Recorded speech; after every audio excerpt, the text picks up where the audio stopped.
tentang yang kesurupan dan mengungkap kasusnya Vina. Kalau menurut aku itu bohong.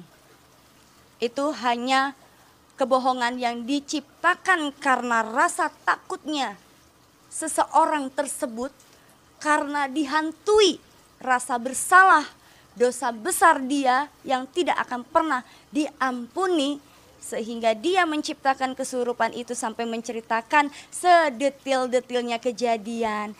Itulah kebodohannya dia.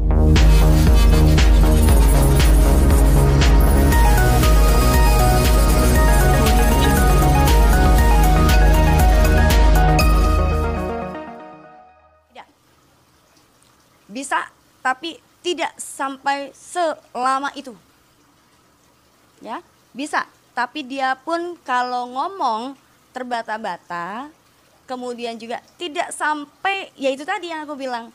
Ya, ciri-ciri orang kesurupan itu pertama, ya, dia pasti akan badan merinding, ya. Kemudian dingin, menggigil. Kita akan lihat dari aliran darahnya itu nanti pucat dia.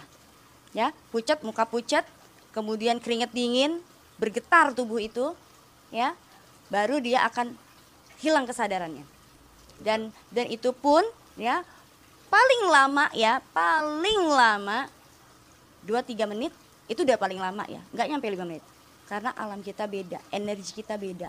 Yang jelas ketika roh memasuki tubuh kita itu akan panas, ya, dan roh tersebut akan memasuki roh seseorang yang dia inginkan. Ketika dia ingin menyampaikan sesuatu pasti ke keluarganya, ya, bukan kepada orang ini. Apalagi itu durasinya panjang, kayak sinetron aja mbaknya ini.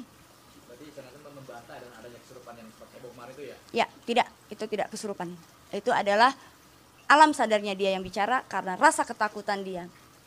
Kalau menurut aku seseorang DPO ini sebenarnya bukan 3 tapi 4. Ya, ada 4 lagi, yang 2 ini saksi kunci, yang 2 lagi ya sekedar ikut-ikutan tadi. Karena dalam kejadian tersebut, ya, sebelum mereka melakukan aksinya, mereka ada, ya, aku sih melihatnya mereka itu minum minuman keras, ya, dan juga ada dia kayak semacam obat-obatan terlarang juga dia pakai, sehingga hilang kesadaran, jadilah seperti sifatnya, ya, dengan kejadian sadis seperti itu seperti hewan, ya. Kalau orang normal-normal saja, kita manusia-manusia biasa tidak akan pernah melakukan itu. Miris. Kalau untuk saat ini yang 2 di luar negeri, yang 2 masih di wilayah Indonesia, masih di pertengahan antara Jawa Barat dan juga kota Jakarta, ya, masih ada di tengah-tengah.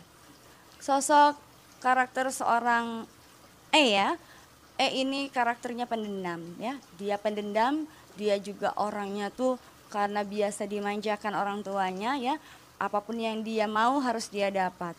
Kemudian dia itu mempunyai sifat kayak gue harus dapetin itu, dan nggak tahu dengan cara apapun gue harus bisa dapatin, ya, dengan cara apapun. Jadi ya dia sangat cerdik juga orangnya, ya, cerdik.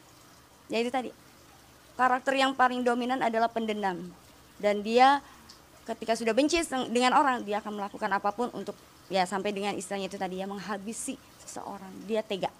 Kalau dibilang otaknya itu ada beberapa pelaku, ya, yang aku lihat di sini, ya. Yang 2 itu masih, ya, kalau dibilang yang 2 ini masih anak-anak, tapi yang sebenarnya nggak ada kaitannya dengan kenakalan remaja ini. Justru di balik itu ada sesuatu hal yang memang biar nanti pihak terkait aja yang akan mengungkap, ya, karena di sini takut salah, ya. Jadi kalau aku lihat di sini di balik kasus itu ada sesuatu hal, kasus lagi yang disembunyikan, yang disamarkan. Kalau aku lihat ada beberapa orang, ya. Jadi dia juga tidak sendiri, dia juga tidak bisa melakukan aksinya sendiri tanpa, ya, orang lain, ya. Walaupun aku lihat di sini memang ada, tapi dia juga tidak bekerja sendiri. Dan memang kejadian ini awalnya itu hanya semacam kayak hanya memberikan peringatan. Niatnya hanya sebagai membuat peringatan, atau ya istilahnya katanya kalau bahasa sekarang senggol dikit lah, biar dia paham nih ketika lu melakukan ini ancaman lah, hanya mengancam atau memperingati. Tapi pada akhirnya itu tadi, ya, ketika seseorang sudah ya, dimasuki alkohol, terus juga ada obat terlarang, hilang kesadaran, akhirnya timbullah keberanian dan timbullah rasa tega dan sampai akhirnya terjadilah hal yang tidak diinginkan ini.